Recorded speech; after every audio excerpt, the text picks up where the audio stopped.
A black farmer sent to jail over the deaths of his cattle is set to have a hearing on Tuesday to clear his name of what he calls a wrongful animal cruelty conviction. In 1996, prosecutors said Alabama farmer Michael Stovall starved his animals to death. But a department special investigator found that 60 cattle owned by Stovall were instead slaughtered by a group and then buried on his land. The farmer is not only seeking to set the record straight, but also he wants the USDA to find out why he didn't receive the same grant loans and other aid that white farmers in similar financial situations receive. So Katti Gray took a look at this case for the crimereport.com, and she's joining us now. So Katti, what's interesting about this farmer story is it definitely sort of takes this bizarre turn where his cattle is turning up dead, buried on his property. But a lot of his story is something that we see over and over again across the country when it comes to black farmers. So you sort of focused on his story to tell a much broader story. But explain to me how Stovall's story fits into the larger injustices that black farmers have been facing in this country. Sure.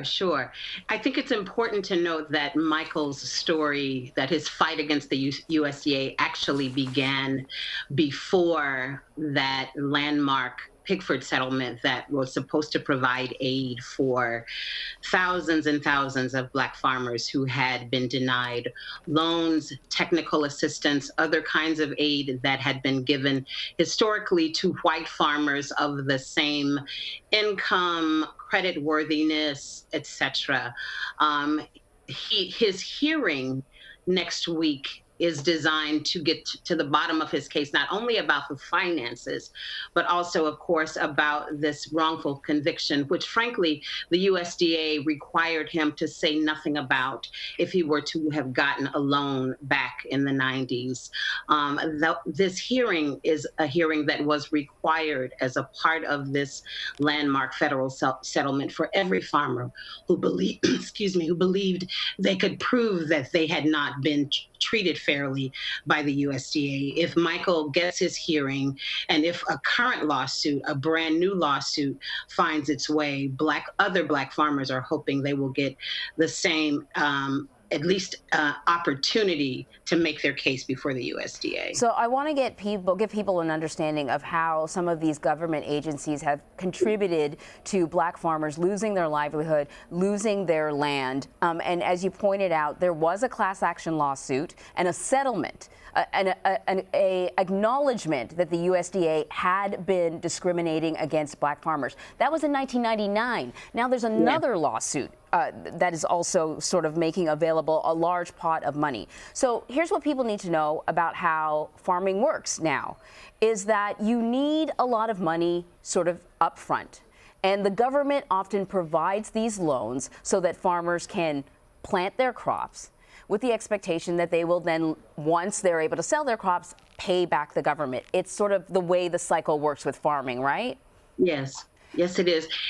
It is not yet. The coming lawsuits, and there are two, they've been filed by an organization called the Cowtown Foundation, which is headed by Corey Lee, who himself was a farmer in North Carolina. There are two new lawsuits pending, one in federal court in D.C., one in a federal court in Georgia, where that federal judge in August refused a USDA request that this new suit be dismissed. So there is not yet a new pot of money, but there is new momentum. I think much of the public, after those landmark Pickford settlements, believed this was a done deal, that every farmer who had been wrongly dealt with by the USDA had gotten justice, and that's not it. And that's what these new lawsuits are designed to address. So, Katti, explain what the USDA had been found guilty of doing.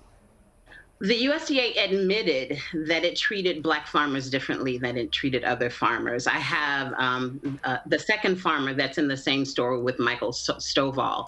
The USDA had at one point claimed that it it loaned him, and it had it in its documents, which he had to fight and refute, something like $350,000 that he had never seen. At the moment when he was battling the USDA on this point, they had loaned him exactly $4,000 and loaned him that small amount under supervision. These Black farmers who are critics of the USDA, many of them quite old, some of them young, say the problem with the USDA is that its regional offices in many of these rural areas function as fiefdoms, where the powers that be sort of know each other in these very small places, and that these decisions are made quite subjectively and not on an empirical, detached, impartial basis. And what happens to a farmer if they don't get the loan, or get less than they expected, or get the money much later in the season? They essentially go out of business. Many of these, and that's true of many small farmers. White farmers are having small farmers are having their challenges as well. The Black farmers much more severely. They get behind. They work other jobs. They are not able to farm full time. Their land goes into foreclosure. It gets sold off. Just a whole slew of things. Does this conversation fit into the greater conversation of reparations in this country? It absolutely does. And something, this is not a direct, we're not talking about reparations for slavery, but it raises the question of how in this land that in this moment wants to call itself a meritocracy, that we can all pull ourselves up by our bootstraps. It ties into this whole discussion of how we create parity for everyone, and particularly for people, groups who have come out of slavery, who have been colonized, how you create a sort of even playing ground. It's this whole question of race and race parity and money and who has it and who doesn't. This farmer's story is so illustrative of that. So, Katti, I feel like we just touched the sort of tip of the iceberg here, Yes. but we got to wrap it up. But the article is called Race, Land, and Justice. This War Isn't Over. I encourage people to get online and seek it out. Katti Gray, thank you. Thank you so much.